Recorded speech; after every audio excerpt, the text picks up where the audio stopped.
doesn't like to talk about grub? Welcome to the Superpilotish channel. My name is Graham Wilson, and today in my basement, I will be unboxing for you a Cuisinart food processor. Ooh, yeah, very cool, very cool. I know you're excited. People say that. I'm excited. Oh, I'm so excited. Are they really, though? I don't know. I am moderately amused. How's that sound? Yeah, so this is, I'll just show you. This is the bad boy right here. It's pretty cool. It's like in French because I'm in Canada. It says Robot Cuisinart, but in English, this is the Cuisinart. What do you call it? Pro Custom 11 trademark, 11 cup food processor. So I'll be getting to that in a second. It's pretty heavy. And so I will just tell you, I'll tell you what I know about food processors. How's that? Oh, and by the way, welcome Rick of Rick's Barbecue.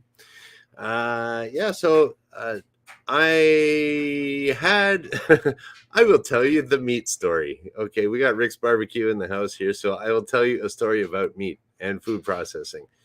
So years ago, I was living up in Sudbury, Ontario, and at the time, there was no place there where you could go grab a gyro. There's no gyro shops there. I guess not enough Greek people showed up. They emigrated there to make a good gyro shop. So we found a recipe online how to make gyro meat. You know, your fine garlicky good gyro meat that you can get. Oh, hey Dustin, welcome to the show. Yeah, so it's like, okay, let's try this. And according to the YouTube video, okay, you got to get some, what was it, ground lamb. And like lamb's actually kind of expensive compared to like beef and pork. But anyways, we got some lamb and there's all these spices and stuff. And you put it in a food processor. Well, the problem was we didn't have a food processor. So out to the cheapo store I go.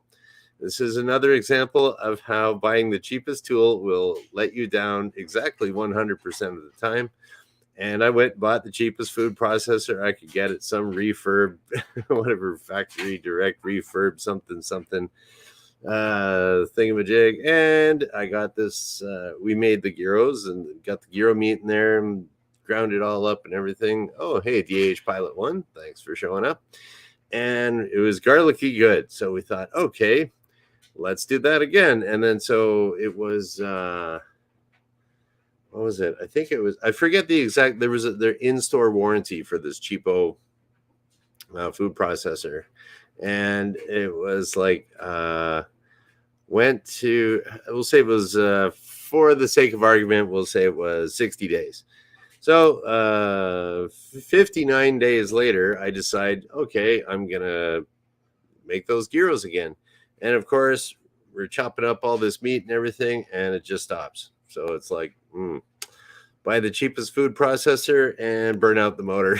Or I think there was some kind of circuit breaker in there or something, because it would stop and then you wait a bit and it would start up again. So it must have had some kind of safety feature in there. Well, it just totally didn't work. So, okay, back to the store I go, wasting all my time. No.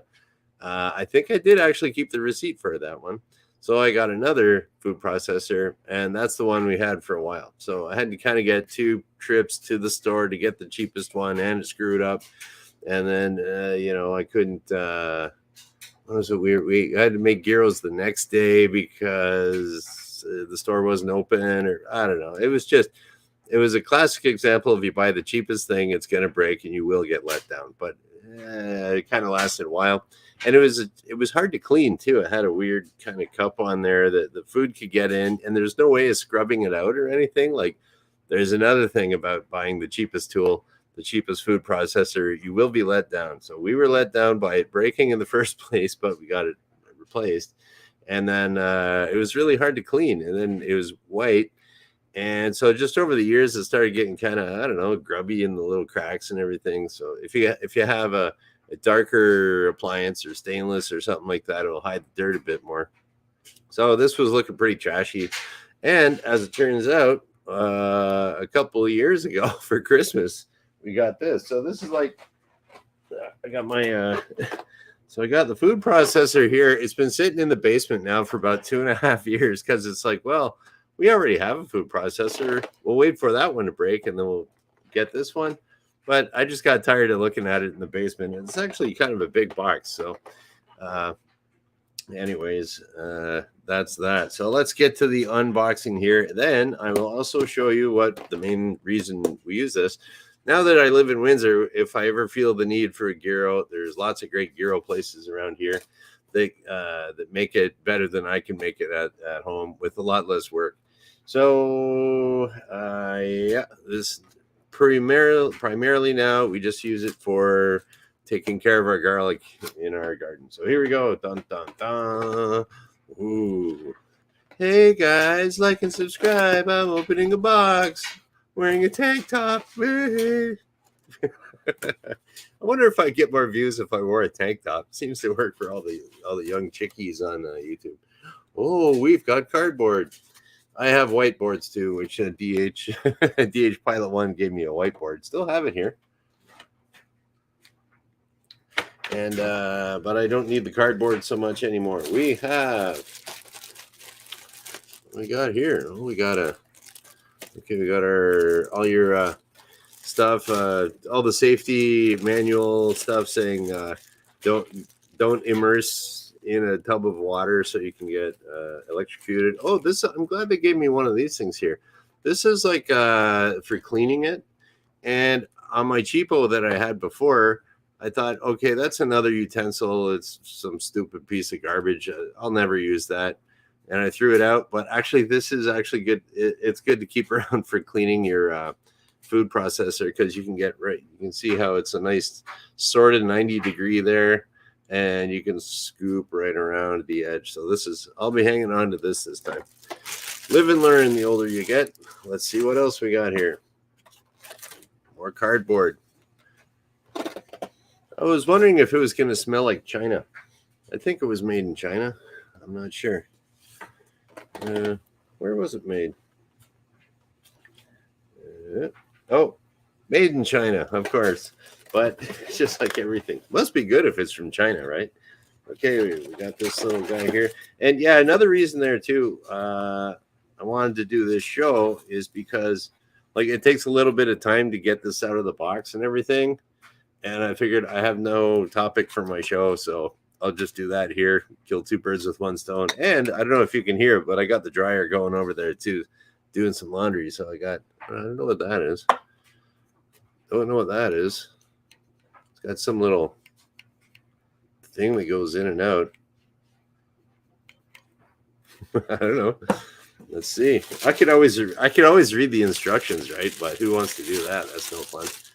Okay, and we got some little slicer dicer thing. This feels pretty heavy.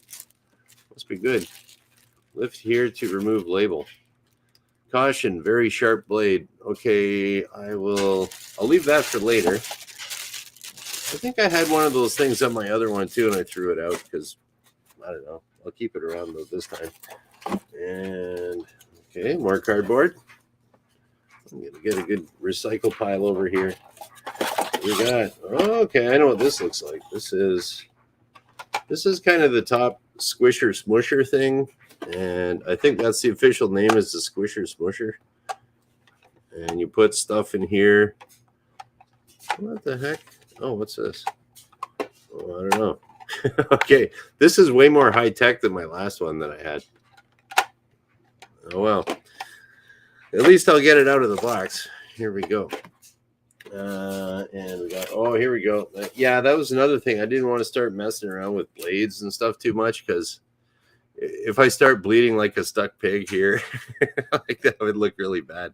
That wouldn't help out the safety aspect of my little aviation whatever channel that I got. That's a bigger blade than before. That's pretty cool. Feels it's got a little bit of weight to it. Yeah, this is a pretty good. My other food processor was way cheaper than this one. Okay, what else? Oh, we got other little blade attachments here. We'll throw that in the pile. Okay, we got cardboard pile. We got other pile. Oh, we got another thing here too. Wow, there's all these. Do people even use these things? There's all these fittings and stuff for it. I just need something to chop things up really fast. And I'll be showing you that later. So, ooh, styrofoam. There we go. Keep the guys at the landfill in a job. And what we got here? Okay, we got the lid. Pretty cool. Okay, this is looking familiar. Warning, do not use compact cover with slicing, shredding, julienning, French fry cut, or fine grater discs. Doing so may cause injury. Oh, okay, whatever. Yeah, they got all this safety stuff. I just say plug her in and go usually, but this I might have to actually read. Might have to read something. Okay, we got more styrofoam. There we go. Keep that garbage truck rolling. Plastic, keep that garbage truck rolling. Okay, now let's see what. I don't even know what color it's going to be. Let's see. Whoa, it's got some weight to it. Whoa. Okay. Looks like we are back in black. All right. That should hide the dirt. Yeah, that's got some weight to it. Wow. Yeah, that's pretty cool. Okay, so I am going to try to... Oh, you know what? I like this too. I really like these buttons on it. Like that. Yeah, those are pretty good buttons. Are they plastic or metal in there? Oh, metal too. Not bad. I'm liking this thing so far. This should last me a long time, I think. Okay. So there's that. And we'll take this off here. Thanks for indulging me to do my multitasking here today. I want to plug it in and see if it works. All right. And I actually do have, I just really want to see it fire up, but I got some garlic over here. I'm going to show you a bit later. Ooh, teaser. There we go. It's starting to thaw out. Teaser from the freezer. Do I got... I wonder if I got some scissors. I know I got scissors over here. Yeah. Gotta cut some stuff. That's the handy thing about talking from my workbench. If I ever need anything, I can go to the toolbox, or I got scissors here. I got everything all set up. Okay, do not cut the cord. All right. That plastic's done. Plastic everywhere. All right. And then we got this little guy. So let's plug this into my outlet over here. I still don't know what that thing is. Gotta read the instructions. Okay. Demonstration. Okay, plug this guy in here. All right. Glad I put those outlets over there. Very handy. Okay, now if this is anything like the other one, okay, let me see if I can figure this out. It's usually you kind of stick it on and something like that, maybe. Usually, oh, there we go. Kind of snapped into place. Now you get your little blade guy here. That goes on here, I think. Yeah, you can see inside there's like a little drive key there. So that's got to line up over here. Okay. Ooh. You know, I should probably not be doing that with it plugged in. Just chop my finger off or something. In fact, I think I will. Okay, I'm going to unplug that for safety. And we'll get this guy on the top. This is what my other one kind of looked like this. I don't know what this other stuff is for. All right, what do we got? And give it a... Will that snap in place? Ooh, I don't want to break it.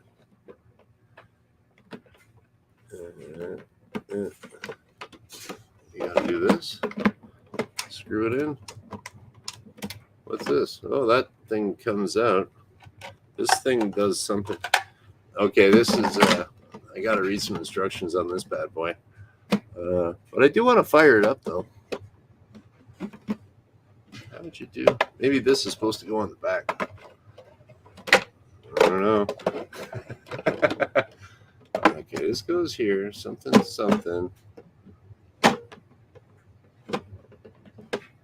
Yeah, that should lock in somehow. Oh, you know, it's probably got some kind of... I bet you it's got some kind of little safety thing on it. Okay, well, Who cares about safety? We'll just fire it up. I want to see the blades go around. All right, we're going to turn it on, plug it in. So yeah, normally what we would do for our garlic is, okay, we would take the garlic, chop it into, just the actual little the bulbs of garlic, or the cloves of garlic, and then you kind of peel just the outside skin off. You don't have to worry about washing it or nothing. Peel the skin off, toss that, and just stick all your little all the cloves in here, all your bulbs in there, and oh, there we go. That's how you do it right there. Hey, okay, figuring things out. Oh, there is a lock on here too. All right, look at that. We're all locked and loaded here. Yeah, so you put your garlic all in there, fire it up. Will it work? Ooh, pretty slick. Nice. Okay, we are in business. So, very cool. That will go upstairs along with the other stuff. And then I got my box over here. We'll just load that up with all the garbage and make a donation to the local landfill. There you go. All that great consumerism waste. Loving it. All right, cool. Now, so you chop up all your garlic like that, and like I was saying, okay, we're gonna unplug that for safety. Don't wanna. That would just be the worst thing if I just that would shred your finger, right? Totally.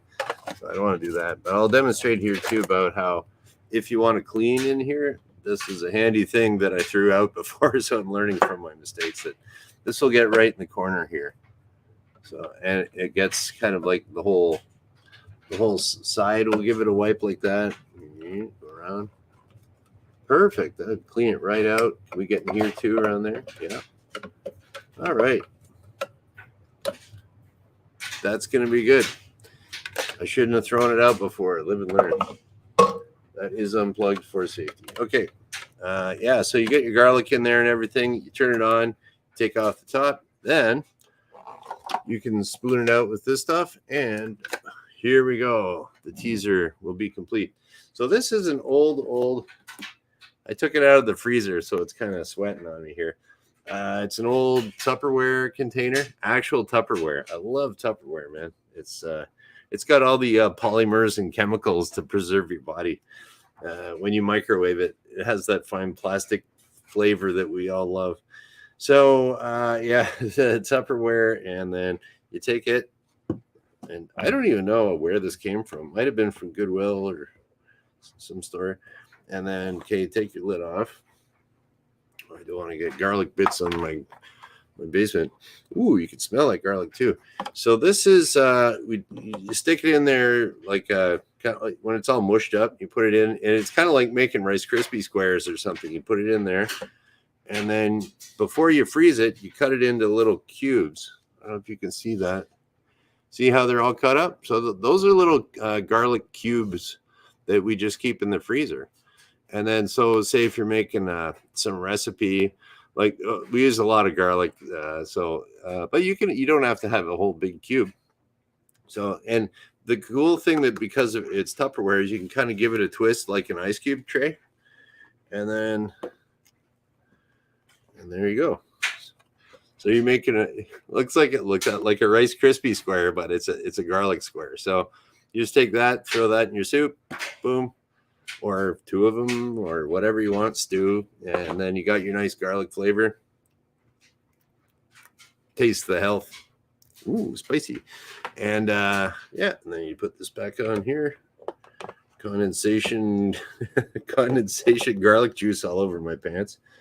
Okay, we'll close that up.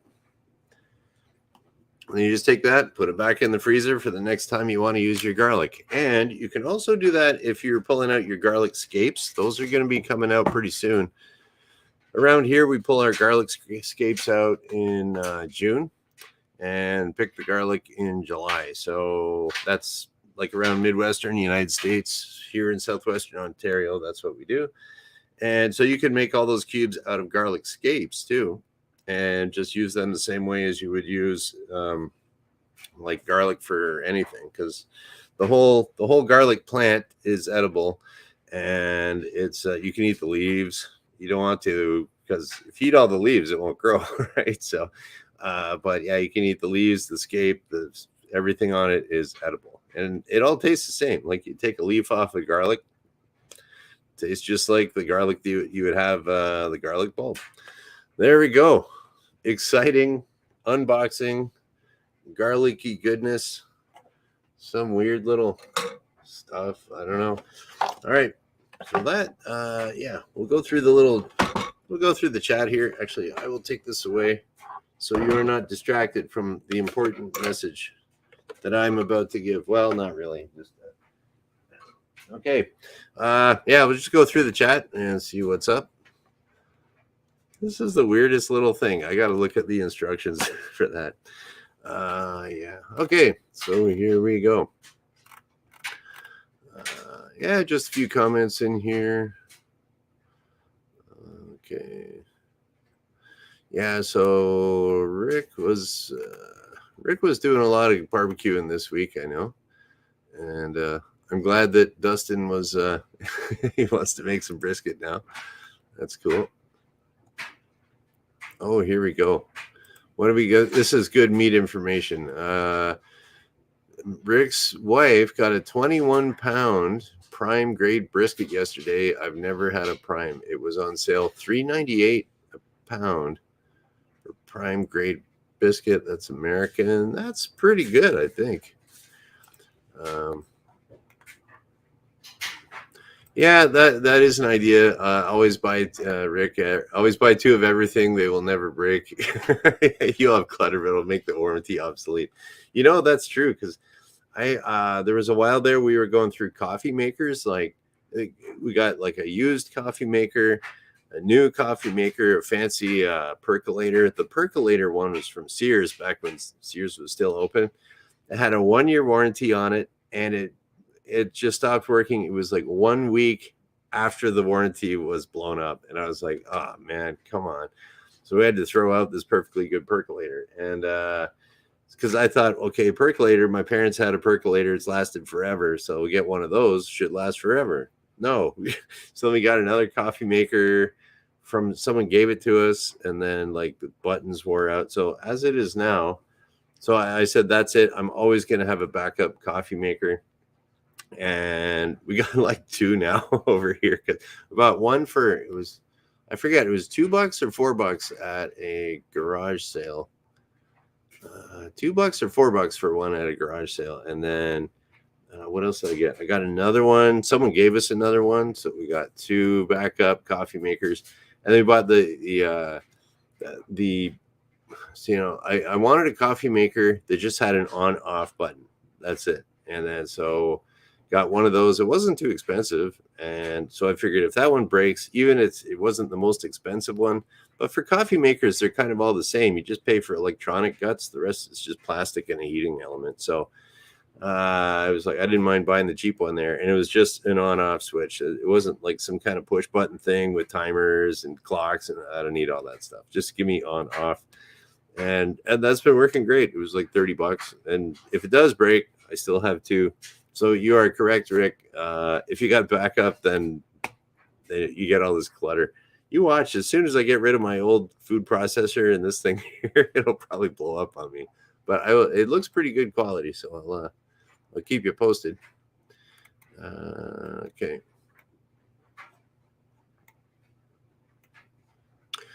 Oh yeah. So yeah, DH Pilot was saying in the military, we used to say that our military equipment was made by the cheapest bid. Yep, a lot of government stuff's done that way.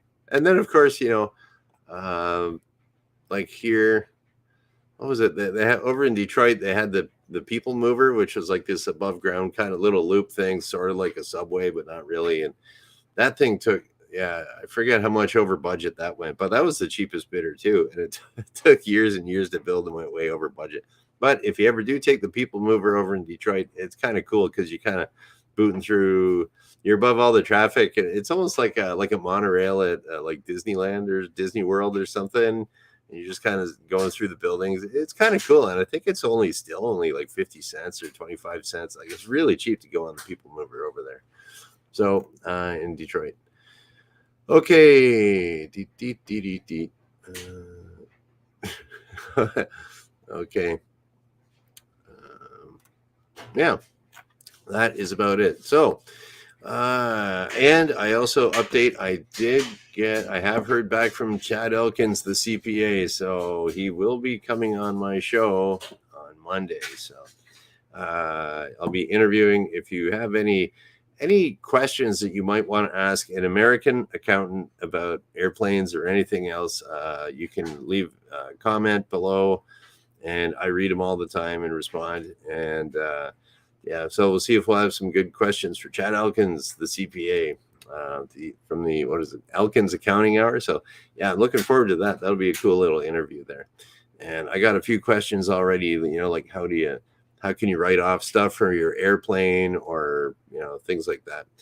And so that's pretty cool. And now that I've said it, he has to show up. But life happens. He might not make it. But things are looking good though for Chad Elkins on Monday. And yeah, that is about it. That's Monday. But I'll be back here before, because I'm here Monday, Wednesday, Friday. I'll be back Friday. Every day, or Monday, Wednesday, Friday at noon Eastern. I'm here. And yeah, that is about. Oh, here we go. I just saw a thing here. If he doesn't come on, I guess we could fill in. I had a model airplanes out of balsa wood when I was a child. I'm happy to talk about them. Well, Rick, we'll see. Well, if you want to come on my show, just you got my email. It's all over the place. Superpilotish@gmail.com. And if you got a microphone and you got some headphones or something like that, I'll have you on, Rick. We can talk about gardening, barbecue, your dog, whatever. That's I'll take anyone on my show about anything, because no one's paying me for this. I can do whatever I want. So, anyways, yeah, that's about it. Be back on Friday at noon Eastern. We'll just kind of shut her down. So thank you for watching. Bye.